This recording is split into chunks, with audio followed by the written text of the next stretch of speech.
kasih. Assalamualaikum warahmatullahi wabarakatuh. Terima kasih Pak Ketua, Ibu Bapak Wakil Ketua, anggota Komisi 10 DPR RI. Selamat tahun baru 2022. Walaupun kita masih banyak tantangan ke depan, tapi saya optimis tahun ini transformasi pendidikan kita akan semakin positif. Untuk topik pertama, ini akan detailnya dibahas oleh mengenai guru honorer dan seleksi P3K akan dibahas oleh Dirjen GTK Mas Iwan. Tetapi sebelum itu mungkin saya memulai sedikit sebagai intronya.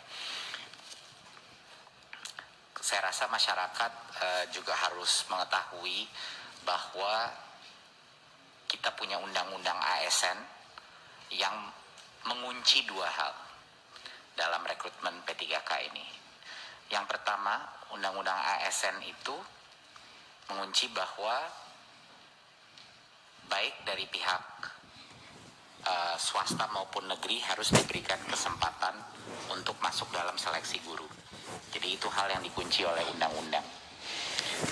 Dan yang kedua adalah pegawai ASN harus bekerja di dalam organisasi pemerintahan. Jadi ini dua hal yang memang dikunci oleh undang-undang ASN. Tetapi saya mengerti bahwa ada dua isu besar. Satu isu yang terbesar adalah beberapa guru yang tentunya yang lolos passing grade tapi tidak ada formasi. Ada isu kedua yaitu guru-guru yang mungkin lolos passing grade tetapi kalah dengan beberapa guru swasta dari sisi ranking. Dan yang ketiga adalah isu beberapa yayasan yang kehilangan guru. Ya, ini isu tiga ini. Nah, ini akan dibahas sama Mas Iwan, tapi sangat penting untuk masyarakat mengetahui bahwa Kemdikbud mengambil posisi yang sangat jelas di sini. Walaupun ini bukan keputusannya Kemdikbudristek, bahwa ini adalah keputusan Panselnas, di mana ada beberapa pihak, posisi Kemendikbudristek, kami ada di sisinya guru honorer. Artinya apa? Kami mengambil posisi dan berjuang di Panselnas untuk bagi guru-guru yang sudah lolos passing grade tapi belum dapat formasi, kita ingin dia tidak harus tes lagi, pada saat formasinya keluar dia langsung dapat. Itu adalah posisi Kemendikbud. Satu, pertama. Jadinya guru-guru honorer di luar, para organisasi-organisasi harus menyadari bahwa Kemdikbud ada di sisi mereka dan kami sedang berjuang setiap hari untuk meyakinkan perubahan, sehingga perubahan Permen Pan-RB sehingga proses seleksinya itu bisa pada saat guru itu sudah lolos passing grade, kita ingin dia langsung dan formasinya terbuka, dia langsung dapat dan tidak perlu mengikuti tes lagi. Ya, itu yang pertama. Kita mengambil posisi yang sangat jelas untuk membela hak guru yang sudah lolos passing grade tetapi belum dapat formasi. Kedua, kami mengambil posisi yang sangat jelas juga. Kami sedang memperjuangkan bahwa seluruh proses rekrutmen ini kami ingin pastikan memaksimalkan afirmasi dalam bentuk apa? Afirmasi dalam bentuk kesempatan terbesar dan prioritas bagi guru di sekolah induknya.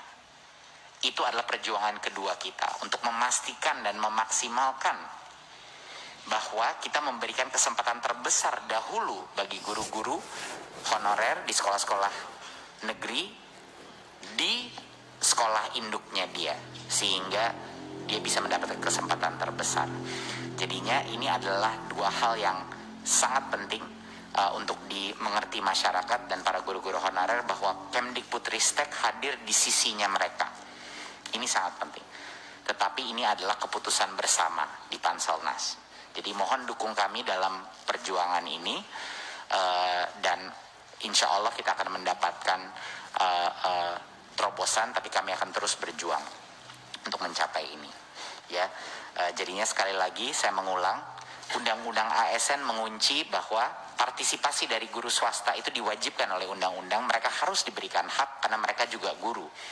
yang diberikan hak untuk bekerja. Sama seperti kalau kita membuka rekrutmen untuk masuk kementerian, harus bisa diakses dari pihak swasta juga gitu. Itu adalah undang-undang ASN. Dan yang kedua yang dikunci adalah ASN harus bekerja di dalam organisasi pemerintahan, tidak bisa bekerja dalam organisasi swasta. Itu dua hal yang dikunci. Jadi solusi kita apa? Tadi yang saya sudah bilang, kita harus membuat proses rekrutmen P3K ini lebih baik lagi, sehingga benar-benar memprioritaskan guru-guru honorer negeri di sekolah induknya dulu, kita berikan kesempatan. Dan yang kedua, yang sudah lulus passing grade jangan disuruh ngambil tes lagi.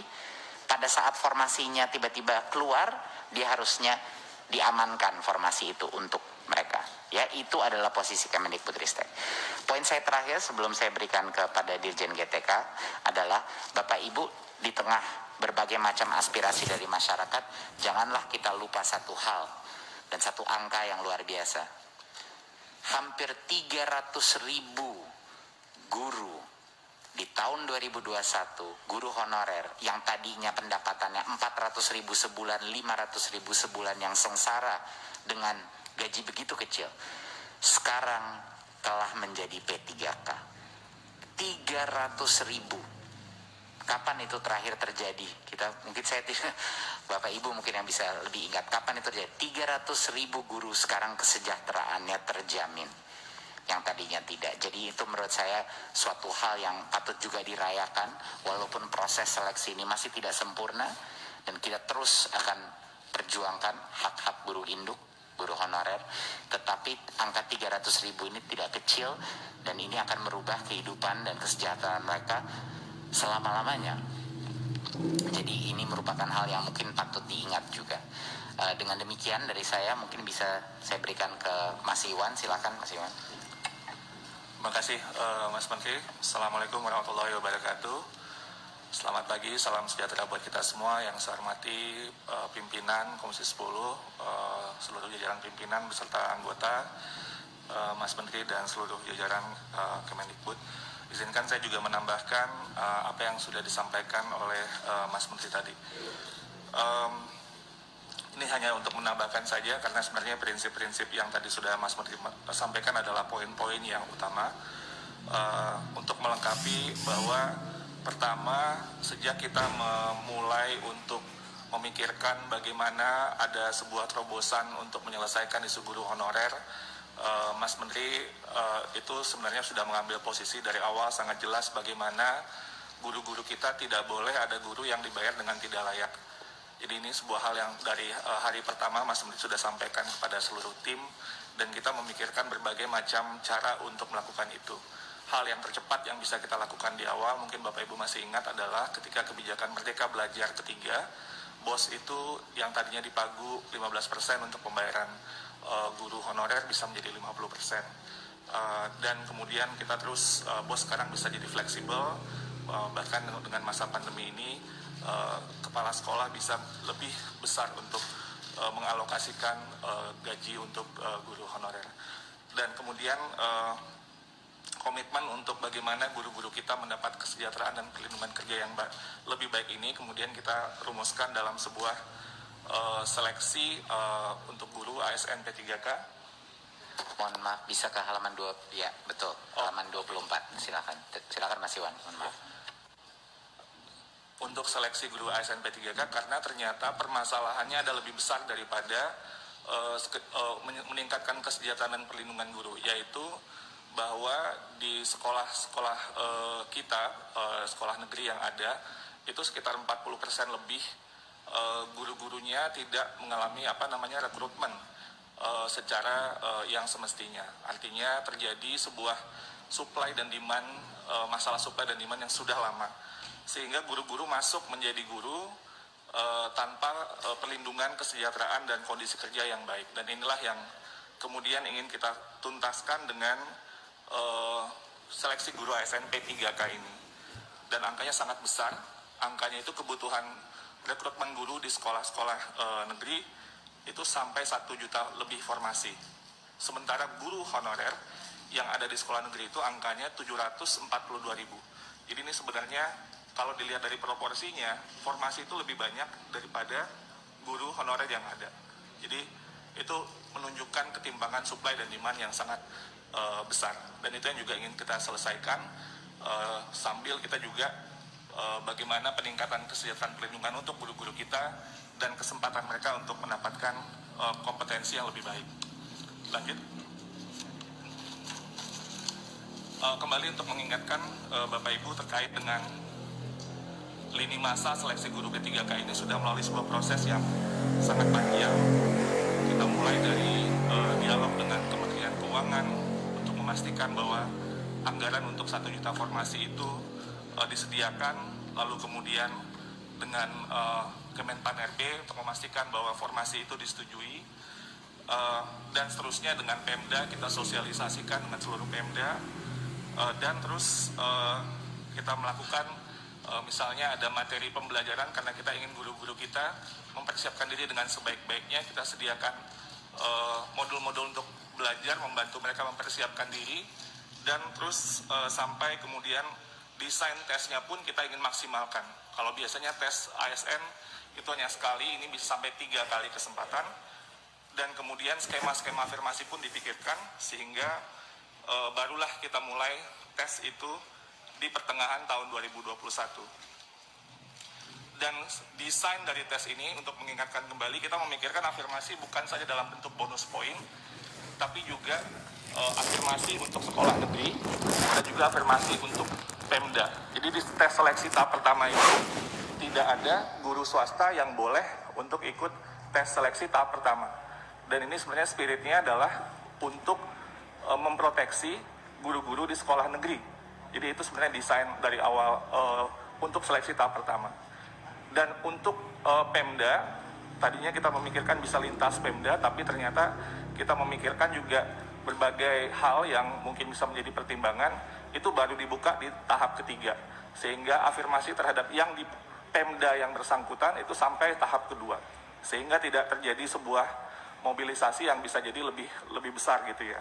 Nah, ini afirmasi terhadap sekolah negeri itu kita desain, afirmasi terhadap Pemda juga kita desain, sebelum kemudian tahap 3 itu yang lebih artinya lebih persaingannya lebih bebas, dan kita akan melakukan optimalisasi jika masih ada formasi yang tersisa dan guru yang layak, yaitu yang lulus passing grade-nya.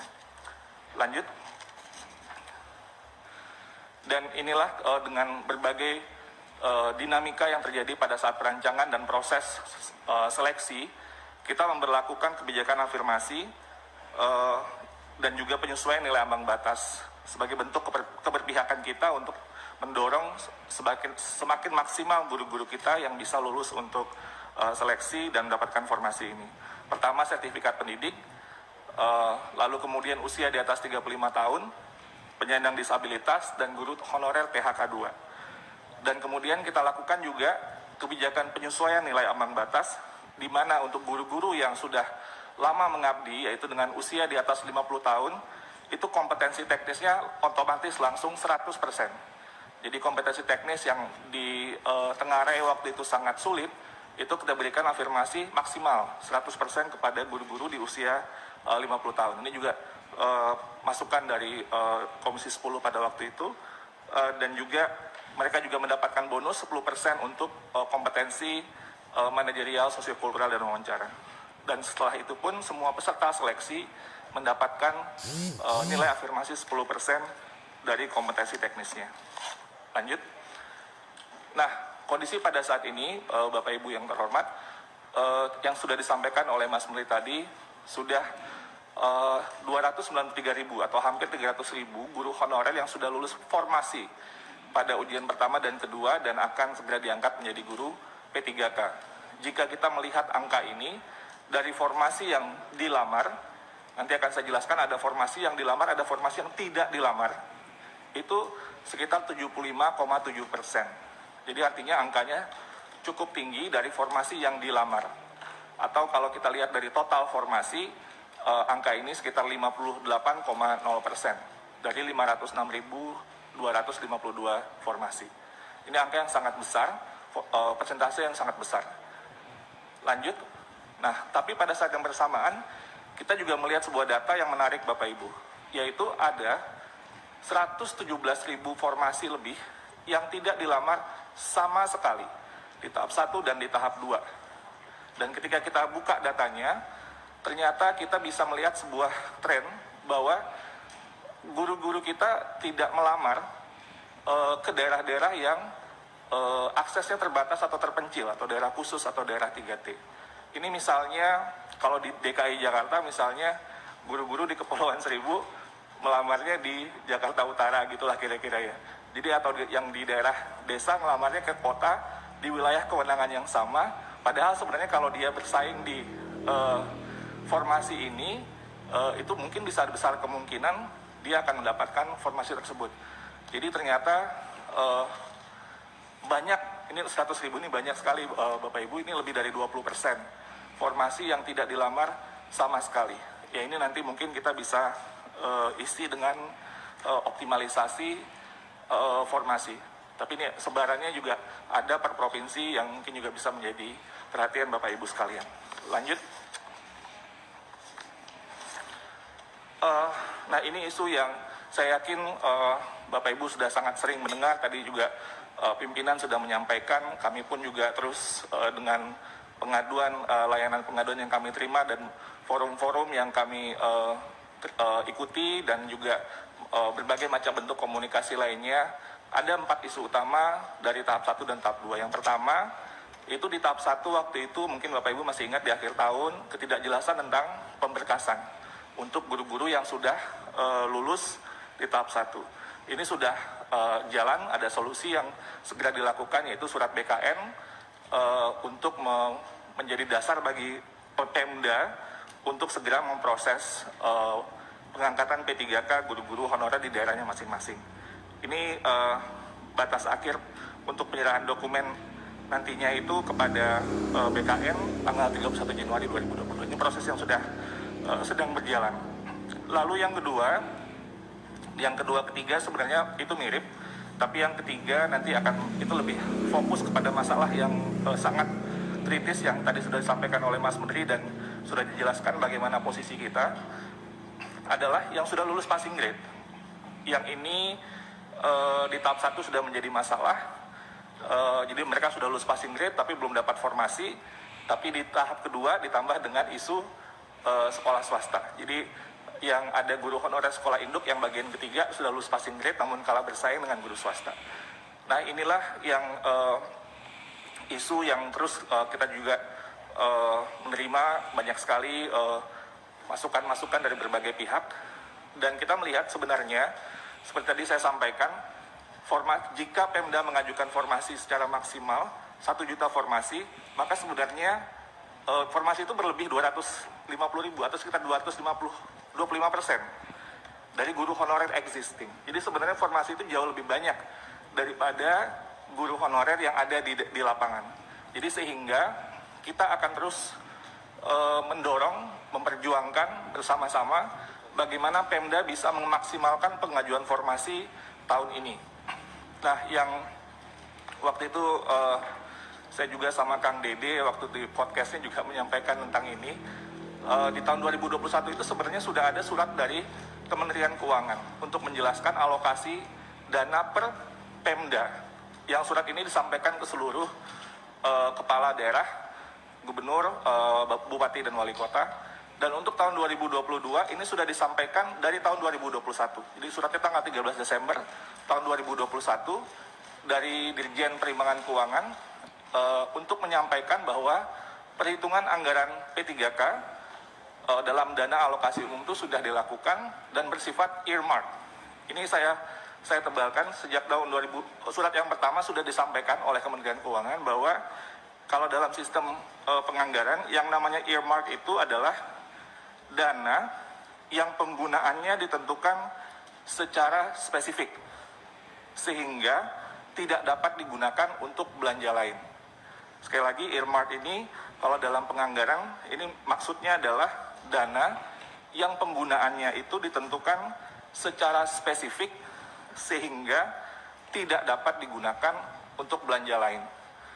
Dan ini ditegaskan ke surat yang sebelumnya itu sekitar bulan Maret 2021 untuk P3K 2021 untuk pengajuan 2022 yang sudah dihitung juga secara maksimal, itu juga sudah dikeluarkan surat dari Kementerian Keuangan kepada seluruh kepala daerah. Nah, kami terus dan bersama-sama dengan Kemendagri, Kemenkyu, Panselnas untuk melakukan sosialisasi dengan semua Pemda untuk mendorong pengajuan formasi secara maksimal. Dalam forum ini juga bisa saya sampaikan, kami berencana besok Mas Menteri dengan Pak Tito, Pak Mendagri, serta Menpan RB, Menkyu, dan Kepala BKN akan melakukan rapat koordinasi dengan seluruh Pemda, hostnya Kemendagri, dan untuk menyampaikan bahwa ini sudah dilakukan, sudah ada anggarannya, pengajuannya sudah harus dilakukan untuk memaksimalkan, mendorong Pemda, semua kepala daerah untuk mendorong mereka mengajukan formasi secara maksimal. Karena ini adalah kunci, Bapak Ibu. Kalau ini formasi 1 juta ini nggak diajukan secara maksimal, akan timbul masalah sudah lulus passing grade tapi nggak dapat formasi, padahal formasinya jauh lebih banyak daripada guru honorer existing. Jadi ini harus kita dorong terus, mohon bantuannya juga Bapak Ibu di Komisi 10 untuk mengadvokasikan ini. Dan yang seterusnya adalah tentunya seperti tadi yang disampaikan Mas Menteri, kita ingin mendorong ada segera terbitnya Permenpan yang baru. Sehingga aturan main yang baru, seperti yang prinsip-prinsip yang Mas Menteri jelaskan tadi, itu bisa kita langsung akomodasi, lulus passing grade, nggak perlu lagi ikut ujian. Jadi begitu formasi yang muncul, itu mereka didahulukan dan mendapatkan formasi. Jadi itu perjuangan yang terus kita lakukan di Panselnas, dan Mas Menteri terus tentu juga mengadvokasikan hal ini. Setelah itu yang poin yang terakhir, dan ini yang juga tadi Mas Menteri sudah sampaikan, bahwa guru-guru swasta kehilangan guru-guru mereka. Kami sudah menginisiasi dialog, ya memang ada yang secara terpisah gitu ya, tapi waktu itu kita undang BMPS sebagai lembaga atau organisasi yang mewadahi berbagai macam sekolah-sekolah swasta atau badan musyawarah perguruan swasta, tanggal 6 Januari. Itu masih sangat sesudah tahun baru, sebenarnya waktu itu di akhir tahun karena kita sudah ingin untuk melakukan dialog, tapi ketemu waktunya di awal Januari, dan kita mendengar berbagai masukan-masukan dari berbagai anggota BMPS dari berbagai provinsi, dari Sumatera sampai ke daerah timur, yang intinya tentunya bagaimana guru-guru swasta dari pihak yayasan ya tentunya ini, guru-guru swasta yang telah lulus formasi ini dikembalikan dan ditugaskan di sekolah swasta. Nah, tapi dialog kemudian berlangsung dan kita pada akhirnya memahami bahwa kunciannya itu ada di Undang-Undang ASN, dan BMPS itu akan mengajukan judicial review untuk Undang-Undang ASN ini. Lalu kemudian yang tadi sudah disampaikan oleh Mas Menteri juga, ya sesuai dengan undang-undang ya semua warga negara ini berhak untuk mengikuti kesempatan untuk ikut seleksi sesuai dengan undang-undang, dan juga kita mendorong semua sekolah swasta agar juga bisa membayar gaji guru-gurunya dan juga kepala sekolah sesuai atau minimum sesuai dengan UMR, sesuai dengan Undang-Undang Ketenagakerjaan. Lalu selanjutnya, slide berikutnya, Bapak Ibu, ini adalah gambaran perbandingan formasi dan kuota per daerah. Tapi angka yang terpenting di sini adalah ada 758.018 formasi sesuai dengan rekomendasi Panja Komisi 10. Kita sudah melakukan perhitungan termasuk seperti masukan yang kami terima untuk guru agama. Itu 758.018. Ini perhitungan kebutuhan kita, dan ini kita ingin memaksimalkan angka ini kepada seluruh Pemda untuk dapat mengajukan formasi ini, sehingga tahun 2022 ini kita bisa insya Allah menyelesaikan masalah guru honorer dan juga seluruh formasi bisa terisi dengan baik. Terakhir slide-nya, ini maksudnya untuk meng-highlight Bapak Ibu apa yang Mungkin nanti bisa kita share juga surat dari Kementerian Keuangan.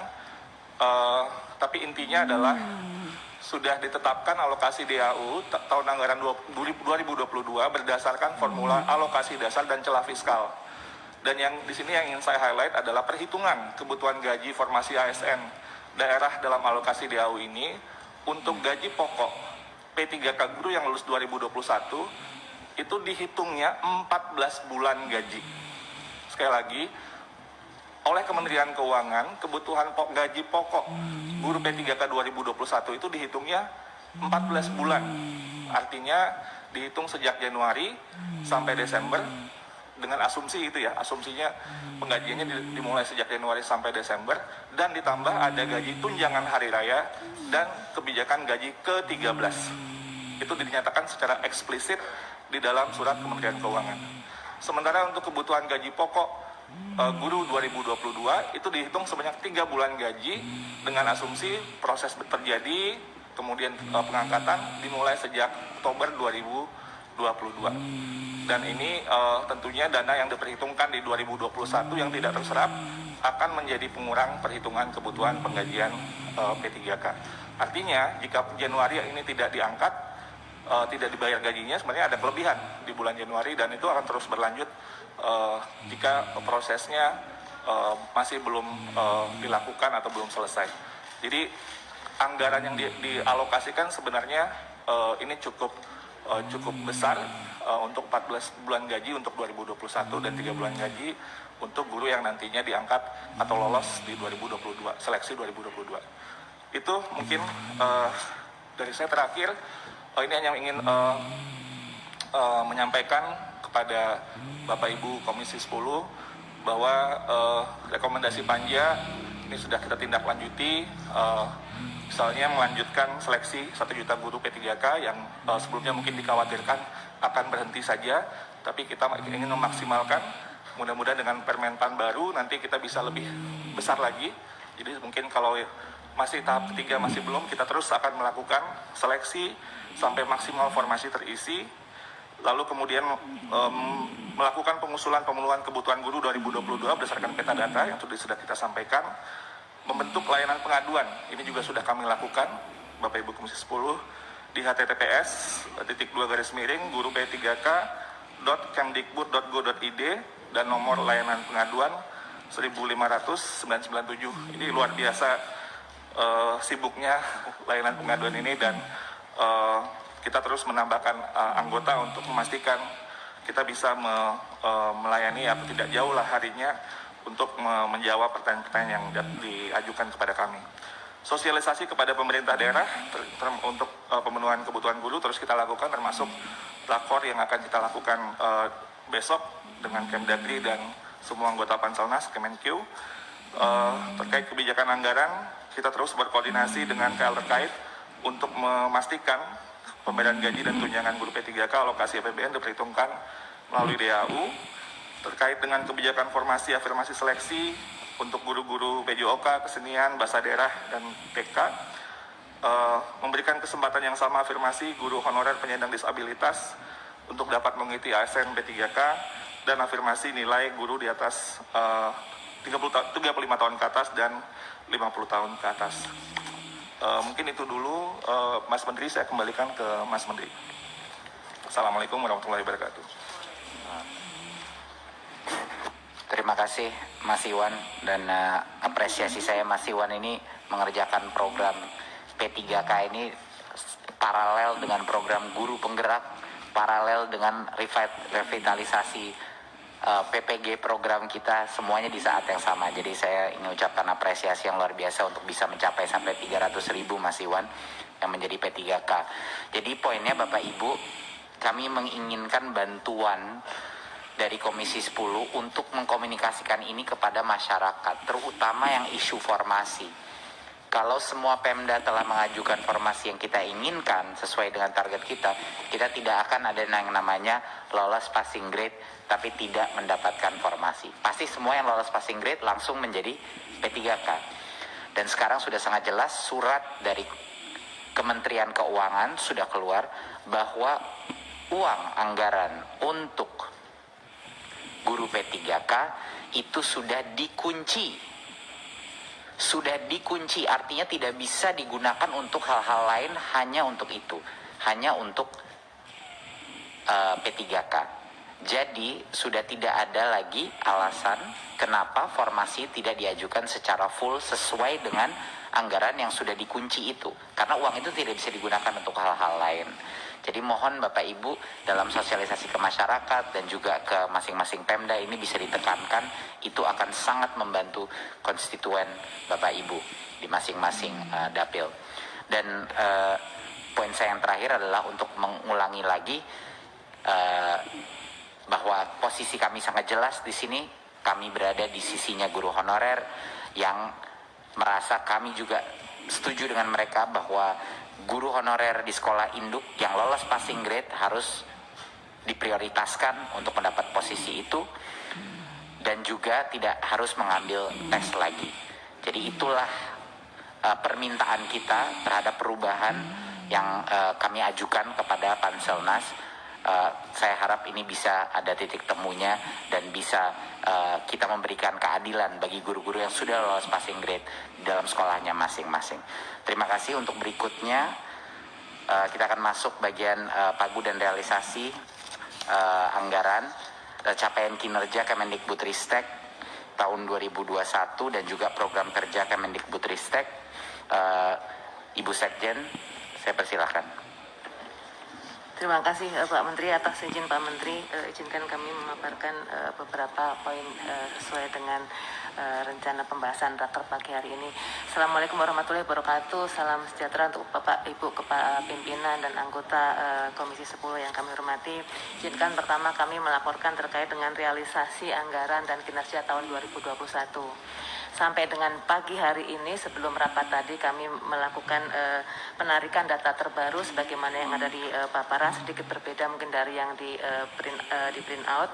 Pagi hari ini total alokasi anggaran yang terserap mencapai 84 triliun 602 miliar rupiah atau sekitar 95,38%. Memang tidak mencapai target sebagaimana yang disampaikan oleh Bapak Pimpinan tadi 97,7%, tetapi nilainya jauh lebih tinggi dari penyerapan tahun 2020 sebesar 91,5%. Adapun rincian penyerapan menurut unit utama kami sampaikan di Sekretariat Jenderal pencapaian sebesar 98,47%, PAUDA 998%, Kebudayaan 96,7%, Inspektorat Jenderal 96,26%, Badan Bahasa 95,4%, Dijen KTK 94,89%, Pendidikan Vokasi 9,74%, Pendidikan Tinggi 92% dan Badan Standar Kurikulum dan Asesmen Pendidikan 91,59%, sehingga secara total sebesar 95,38%. Kami sampaikan bahwa beberapa kegiatan yang tidak dapat terserap adalah kegiatan-kegiatan dari hibah dan pinjaman luar negeri yang sepertinya memang terkendala karena beberapa hal terkait dengan kriteria-kriteria yang masih memang sangat berat. Kemudian untuk sesuai dengan jenis belanja kami sampaikan bahwa untuk pegawai mencapai 98,35%, belanja barang 93,4%, modal 83,11%, ini yang tadi saya sampaikan hibah dan pinjaman luar negeri, dan untuk bansos praktis semuanya sudah bisa diserap dengan anggaran penyerapan sebesar 99,93%. Adapun terkait dengan kinerja, kami laporkan beberapa capaian indikator yang utama terkait dengan akses, mutu, dan tata kelola. Berikutnya, kami laporkan bahwa untuk partisipasi pendidikan mengalami peningkatan terus-menerus meskipun memang di dalam 2 tahun terakhir peningkatannya tidak setajam sebelumnya karena dalam situasi COVID ini penduduk dari kelompok miskin utamanya memang terkendala untuk terus mengikuti pendidikan. Kami laporkan di situ untuk pendidikan tinggi meskipun nilai partisipasi sebesar 31,19%, namun dengan kebijakan yang sama-sama kita gaungkan melalui KIP KIP kuliah dan sebagainya dengan bantuan sosial yang sangat banyak, kesenjangan antar kelompok masyarakat untuk mengakses pendidikan tinggi sangat berkurang. Untuk tahun 2019 misalnya, range-nya antara 11,4% penduduk kelompok termiskin sampai dengan 62% terkaya. Tahun 2021 ini sudah menjadi 16% sampai 56%, artinya penduduk termiskin sudah meningkat lebih dari 4,5% kenaikannya.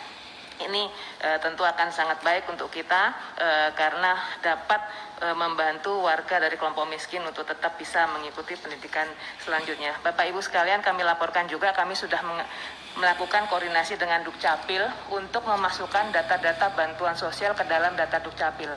Untuk apa? Supaya nanti ketika ada PPDB, ada penerimaan siswa baru, langsung terlihat siapa yang sudah mendapatkan bantuan sosial, mana yang belum, sehingga akan memudahkan nantinya pada waktu mereka mengikuti pendidikan selanjutnya, termasuk ke pendidikan tinggi pun ketika ada data yang ditarik, data Dukcapil, maka kita bisa menentukan bahwa yang bersangkutan memang layak untuk mendapatkan KIP kuliah tanpa perlu lagi mengisi berbagai macam prasyarat.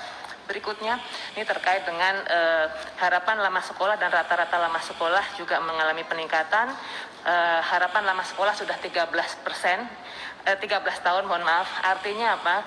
Bahwa anak usia 7 tahun pada tahun 2021 diharapkan nantinya akan bisa mengikuti pendidikan selama 13 tahun. Artinya selesai tingkat 1 perguruan tinggi. Jadi ini mengalami peningkatan yang cukup signifikan selama 10 tahun terakhir.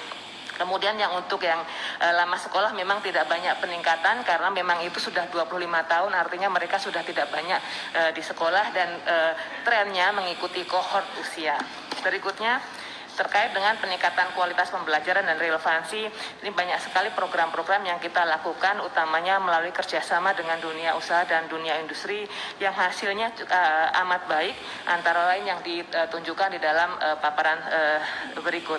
Misalnya persentase lulusan pendidikan vokasi yang mendapatkan pekerjaan dalam satu tahun setelah lulus meningkat dari 40,46% menjadi 46,3%. Persentase lulusan perguruan tinggi yang langsung bekerja dalam jangka waktu 1 tahun juga sudah mencapai 65,5% atau 98,2% dari target sebesar 66,7%. Adapun persentase dosen yang memiliki pengalaman bekerja atau tersertifikasi di industri juga mengalami peningkatan yang tajam dari 68,74% menjadi 77,79%. Berikutnya adalah secara detail target-target dan capaian kegiatan-kegiatan prioritas yang dilaksanakan selama tahun 2021. Bapak dan Bu yang kami hormati, kami laporkan bahwa hampir semua capaian program prioritas mencapai 100%, bahkan ada yang jauh lebih tinggi dari 100%. Beberapa hal yang menyebabkan hal tersebut, pertama adalah hikmah dari pandemi yang membuat banyak kegiatan-kegiatan yang semula direncanakan dilakukan melalui tatap muka, luring dilakukan melalui daring atau hibrid, dan praktek ini tentu akan kami lanjutkan karena ternyata sangat meningkatkan efisiensi dalam penggunaan anggaran. Kemudian kedua, terkait dengan efisiensi karena penguatan sistem.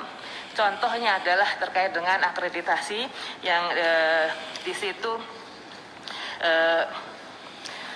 di nomor 7 dari target 73.513 bisa dicapai 121.725. Semula akreditasi membutuhkan visitasi ke satuan pendidikan. Dengan perbaikan sistem, maka hanya satuan pendidikan yang membutuhkan klarifikasi dan yang membutuhkan pembinaan yang dilakukan visitasi oleh Badan Akreditasi Nasional. Memang baru untuk sekolah formal yang sudah menggunakan sistem tersebut. Kami sedang mengupayakan agar pendidikan non formal pun bisa dilakukan menggunakan sistem yang sama. Sudah kami lakukan beberapa kali pertemuan untuk mendiskusikan lebih lanjut, kita mitigasi permasalahan-permasalahan yang menghambat pelaksanaan akreditasi secara online. Kemudian yang ketiga, terkait dengan sisa anggaran dari PEN yang ada dimungkinkan untuk menambah output. Jadi itu juga yang menambah kegiatan-kegiatan yang dilakukan melalui PEN bertambah outputnya. Yang berikutnya adalah kolaborasi Bapak dan Ibu sekalian. Banyak sekali kegiatan-kegiatan yang dilakukan secara berkolaborasi, utamanya dengan dunia usaha dan dunia industri, yang membuat target-target menjadi capaiannya lebih tinggi. Berikutnya yang tidak kalah penting adalah untuk bantuan subsidi internet yang memang di situ kalau kita lihat tidak mencapai 100%, tetapi hanya 92,2%, tetapi jangka waktu pemberian bantuannya kita perpanjang. Jadi pada waktu bulan November ada sisa anggaran, kita usulkan kepada Kementerian Keuangan untuk memungkinkan anggaran tersebut digunakan untuk memperpanjang masa periode bantuan subsidi, dan itu dimungkinkan. Alhamdulillah, karena bulan Desember kemarin banyak sekali siswa-siswa kita, mahasiswa kita yang sedang mengikuti ujian sehingga memang membutuhkan kuota internet, dan itu membuat periode bantuannya menjadi lebih panjang. Untuk rekrutmen guru ASN baru tercapai 75,7%. Tadi sudah disampaikan oleh Pak Dirjen GTK secara jelas mengapa baru sejumlah tersebut yang bisa direkrut. Berikutnya terkait dengan program-program yang terkait dengan pendidikan tinggi, pendidikan vokasi, dan pemajuan pelestarian kebudayaan juga secara keseluruhan praktis itu sudah mencapai target yang kita tetapkan, kecuali memang ada hambatan di perguruan tinggi terkait dengan akreditasi prodi. Ini yang kita upayakan terus, karena kita juga sekarang menetapkan beberapa lembaga akreditasi mandiri yang untuk mendukung proses akreditasi, karena dengan menggunakan ban PT saja akan tidak memungkinkan untuk melakukan secara keseluruhan. Berikutnya, di luar dari anggaran yang dikelola oleh Kemendikbudristek, kami juga mendapatkan alokasi anggaran yang dikelola oleh LPDP, utamanya untuk beasiswa. Untuk tahun 2021 kita sudah bisa memberikan kepada beasiswa gelar sebanyak 1.750 orang dengan anggaran 191 miliar, dan beasiswa non gelar kepada 29.194 orang dengan anggaran 933 miliar. Ini adalah capaian yang luar biasa banyak, dan mudah-mudahan dengan berbagai beasiswa yang kita berikan, maka upaya kita untuk mendapatkan talenta-talenta menjadi lebih jelas arahnya. Berikutnya, terkait dengan tata kelola, kami laporkan bahwa semua nilai-nilai kinerja terkait dengan tata kelola mengalami peningkatan yang cukup signifikan. Untuk laporan keuangan, kita tetap WTP, berarti 8 tahun berturut-turut kita mendapatkan status WTP.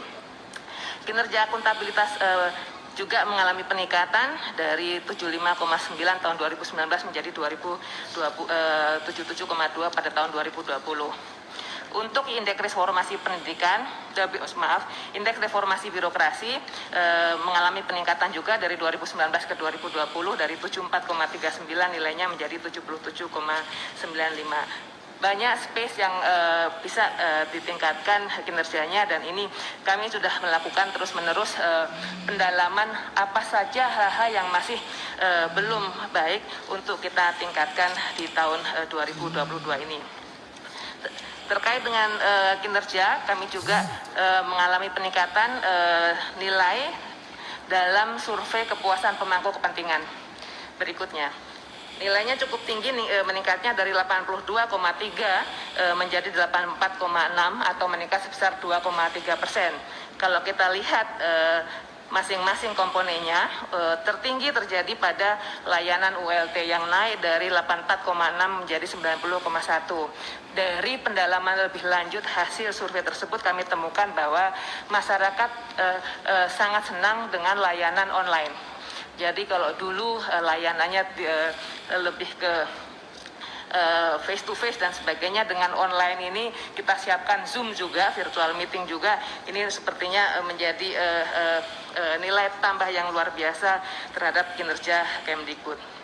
Berikutnya, selama tahun 2021 kami laporkan juga bahwa Kemdikbudristek mendapatkan 16 penghargaan atau award dari berbagai lembaga, baik lembaga pemerintah maupun lembaga non-pemerintah. Dari mulai yang pertama dari Anugerah Keterbukaan Informasi Publik, dari Komisi Informasi Pusat, sampai dengan yang terakhir kemarin pada bulan Desember untuk penilaian tahun 2021 juga dari Ombudsman RI peringkat keempat, predikat kepatuhan tinggi standar pelayanan publik tahun 2021. Mudah-mudahan semua kinerja yang baik ini bisa kita lanjutkan, dan mudah-mudahan untuk status-statusnya bisa kita tingkatkan lagi, ranking-rankingnya bisa kita tingkatkan lagi untuk menunjukkan bahwa Kemdikbudristek lebih berkinerja ke depan. Demikian untuk yang tahun 2021. Untuk tahun 2022 kami laporkan sebagai berikut. Terkait dengan postur anggaran, sampai dengan saat ini belum terjadi perubahan dari apa yang kami laporkan pada rakter terakhir, yaitu bahwa anggaran fungsi pendidikan keseluruhan sebesar 542 triliun 83 miliar rupiah. Adapun Kemdikbud mendapatkan alokasi sebesar 72,99 triliun atau sekitar 13,4% dari total anggaran pendidikan tersebut. Yang lainnya untuk kementerian lain, namun mayoritas adalah digunakan untuk transfer ke daerah dan dana desa sebesar 290,54 triliun rupiah atau sebesar 53,5%. Kami laporkan pada Bapak dan Ibu yang kami hormati bahwa untuk dana transfer ke daerah ini kami sudah melakukan konsolidasi dengan Kementerian Dalam Negeri dan Kementerian Keuangan untuk memastikan bahwa anggaran tersebut betul-betul untuk fungsi pendidikan. Dari Permendagri sudah mengeluarkan terkait dengan apa yang boleh dan apa yang tidak boleh dibiayai melalui APBD tahun 2022. Kami mengusulkan juga ada coding kegiatan-kegiatan yang boleh dibiayai untuk tahun 2022 ke depan.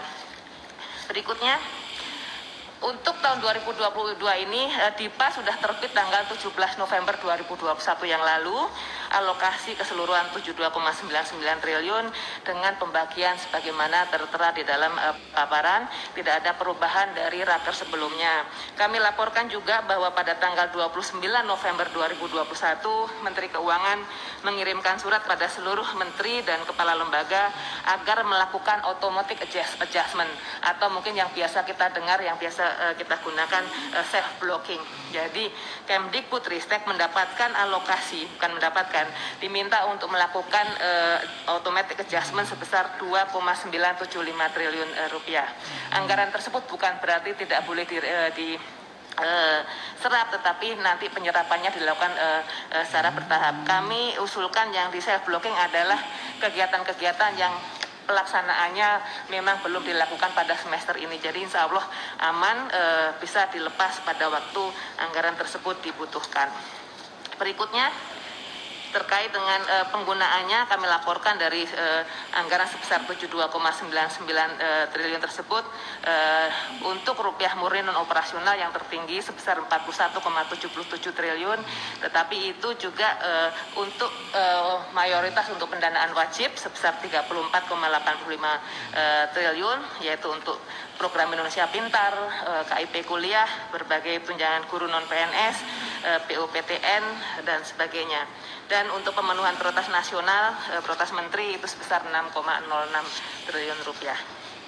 Berikutnya adalah target-target yang kami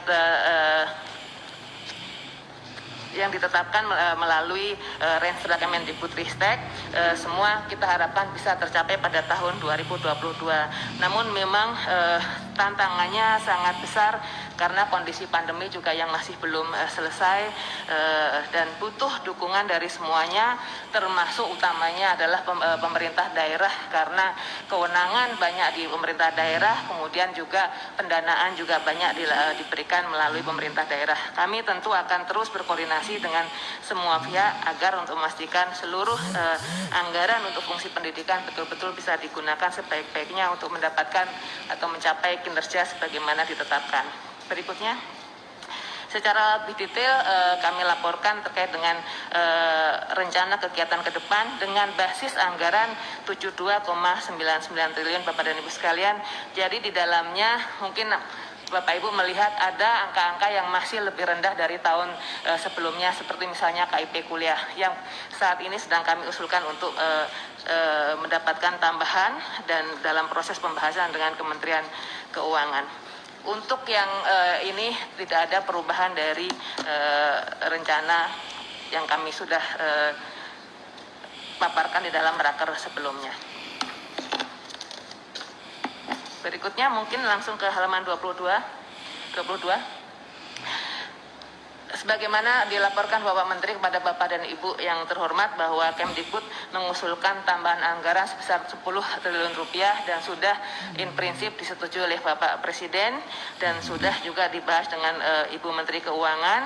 Saat ini sedang dalam proses pembahasan secara lebih detail, namun penggunaannya sebagaimana terpapar di dalam paparan tersebut, yaitu untuk PAUD dan wajib belajar ditambahkan sebesar 468,55 miliar rupiah untuk bantuan peralatan pendidikan. Kemudian untuk kualitas pengajaran dan pembelajaran diusulkan 2,8 triliun rupiah untuk akreditasi, penjaminan mutu, pendampingan guru pada sekolah penggerak, bantuan siswa berprestasi, dan juga untuk seleksi guru ASN P3K. Pendidikan tinggi diusulkan mendapatkan tambahan sebesar 3,786 triliun rupiah untuk tadi peningkatan sasaran KIP kuliah sebagaimana saya sampaikan sebelumnya, BUPTN untuk matching fund serta competitive fund dan akreditasi perguruan tinggi yang memang masih membutuhkan dukungan lebih banyak. Pendidikan dan pelatihan vokasi diusulkan sebesar 1,72 triliun rupiah untuk matching fund untuk SMK pusat keunggulan, kemudian juga peningkatan kualitas guru produktif. Pelestarian dan pemajuan kebudayaan dan bahasa kami usulkan 1,187 triliun rupiah untuk revitalisasi Borobudur sebagai salah satu destinasi wisata prioritas. Kemudian cagar budaya Muara Jambi, perlindungan bahasa dan program literasi. Yang terakhir adalah terkait dengan dukungan manajemen yang diusulkan sebesar 128 miliar rupiah untuk berbagai macam layanan-layanan seperti kehumasan, pengembangan SDM dan sebagainya. Kami laporkan bahwa dengan adanya undang-undang ASN, semua kementerian harus melakukan peningkatan kualitas SDM untuk semua pegawai minimum 20 jam dalam 1 tahun. Dan ini membutuhkan upaya besar. Kami melakukan program corporate university gitu yang untuk memastikan bahwa semua pegawai di lingkungan Kemendikbudristek bisa ditingkatkan kualitasnya sehingga dapat bekerja secara lebih baik lagi dan memberikan manfaat yang lebih besar pada masyarakat Indonesia. Demikian Pak Menteri kami sampaikan terkait dengan realisasi 2021 dan rencana tahun 2022. Terima kasih. Wassalamualaikum warahmatullahi wabarakatuh. Terima kasih Bu Sekjen. Untuk berikutnya kita akan bahas topik pengangkatan kepala sekolah. Ini kembali ke Mas Iwan. Sekali lagi mungkin untuk mengingatkan bahwa guru penggerak yaitu salah satu program terpenting dalam Merdeka Belajar. Ini adalah program intensif 9 bulan seleksi dan pelatihan guru-guru kita yang pemikirannya difokuskan kepada kreativitas dan juga kepada keterpihakan kepada siswa. Objektif daripada program ini adalah untuk melatih calon-calon pemimpin masa depan satuan pendidikan kita. Jadinya ini adalah kebijakan untuk mendukung akselerasi guru-guru penggerak ini masuk ke dalam posisi-posisi kepemimpinan yaitu kepala sekolah. Itu adalah objektifnya. Silakan Mas Iwan untuk menjelaskan detailnya. Terima kasih Mas Menteri. Saya melanjutkan menambahkan informasi terkait dengan pengangkatan kepala sekolah atau persyaratan menjadi kepala sekolah yang saat ini sudah ada regulasi baru yang kita terbitkan, yaitu Permendikbudristek nomor 40 tahun 2021. Intinya adalah di poin yang kita highlight yang mungkin berbeda dengan sebelumnya. Yang pertama, poin C, bahwa kepala sekolah dipersyaratkan untuk memiliki sertifikat guru penggerak. Yang seperti disampaikan oleh Mas Menteri sebelumnya, bahwa yang kita inginkan adalah perubahan paradigma kepemimpinan sekolah yang lebih berpihak kepada siswa. Jadi yang tadinya fokusnya mungkin lebih kepada administrasi pendidikan, sekarang fokusnya adalah kepada pembelajaran siswa. Ini yang selalu ditekankan oleh Mas Menteri, dan itulah kunci dari transformasi sekolah kita dengan kepala sekolah yang memiliki mindset yang baru, yaitu fokus kepada pembelajaran siswa.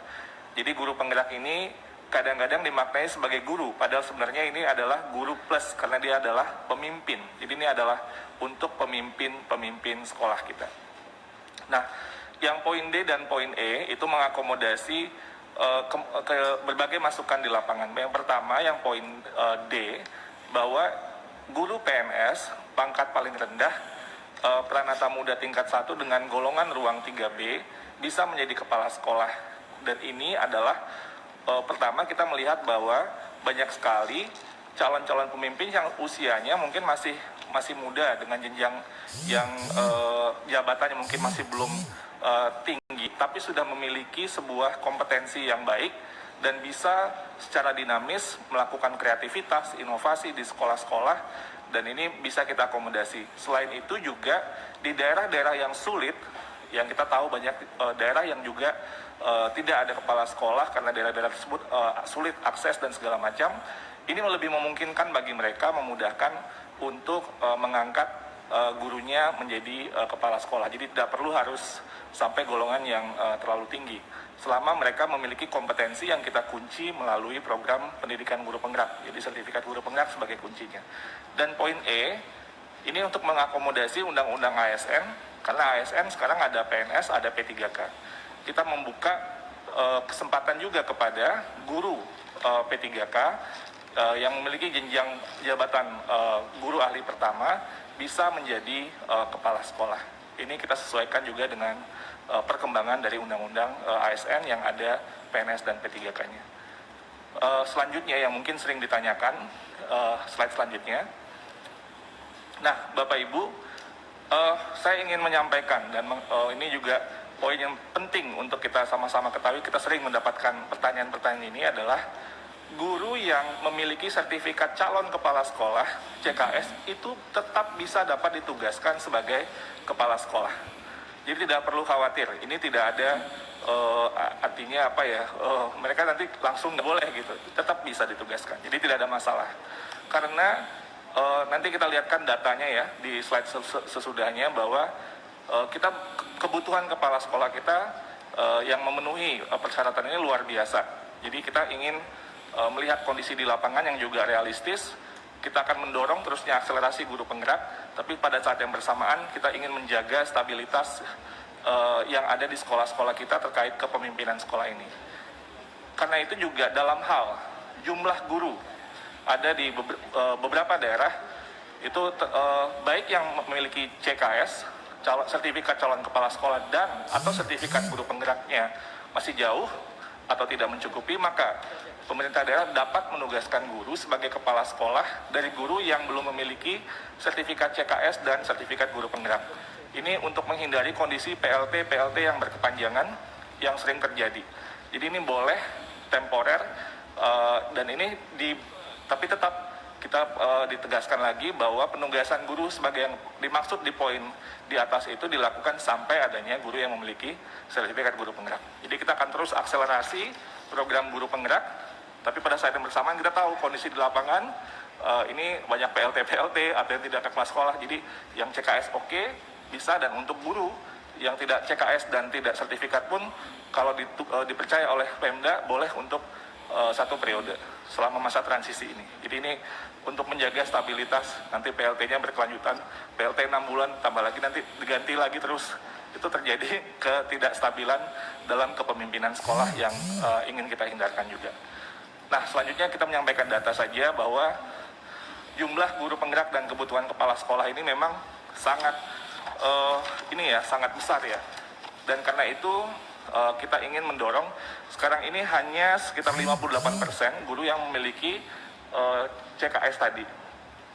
Dan kita ingin terus mendorong akselerasi guru penggerak yang tahun ini atau tahun lalu itu sekitar jumlahnya yang masuk dalam program 14.000 tahun ini akan terus kita akselerasi menjadi 40.000 dan akan terus meningkat sehingga di tahun 2024 kita sudah bisa mencapai titik yang imbang antara kebutuhan supply dan demand itu bisa terjadi secara seimbang. Jadi itu, dan ini breakdownnya Bapak Ibu. Jadi kenapa tadi ada aturan peralihan, karena kita melihat data dan melihat masukan-masukan, dan ini perlu dibuat sebuah intervensi. Kita ingin program yang berkualitas, tapi pada saat yang bersamaan kita ingin menghindari kondisi yang di lapangan yang terutama yang tidak ada supply sama sekali dari yang sebelumnya, atau juga akselerasi guru penggerak memerlukan waktu dalam waktu 1-2 tahun ke depan. Saya rasa itu yang bisa saya sampaikan, Mas Menteri. Terima kasih. Saya kembalikan ke Mas Menteri. Assalamualaikum warahmatullahi wabarakatuh. Terima kasih, Mas Iwan. Saya cuma ingin menekankan sekali lagi bahwa manusia terpenting dalam transformasi pendidikan. Kalau kita harus mengambil satu level manusia, itu bukan menteri, bukan dirjen. Yang terpenting itu sebenarnya kepala sekolah.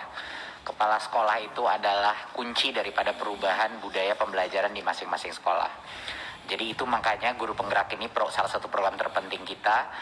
Semakin besar nanti ke depannya guru penggerak, semakin lebih banyak guru-guru yang diposisikan. Dan selalu Komisi 10 kemarin menanyakan, bagaimana Mas Menteri, kalau Mas Menteri misalnya udah nggak di sini lagi, gimana caranya kita bisa menjamin perubahan-perubahan ini terjadi. Ini adalah yang terpenting. Jadi mau menterinya siapapun, mau presidennya siapapun, guru-guru penggerak ini akan menjadi kepala sekolah, dan mereka akan meneruskan gerakan Merdeka Belajar apapun kebijakannya. Jadi ini salah satu inisiatif terpenting. Tapi tidak perlu khawatir sama sekali karena jumlahnya masih jauh lebih sedikit. Walaupun kita akselerasi berapa kali lipat ganda, masih kecil. Kebutuhan kepala sekolah besar.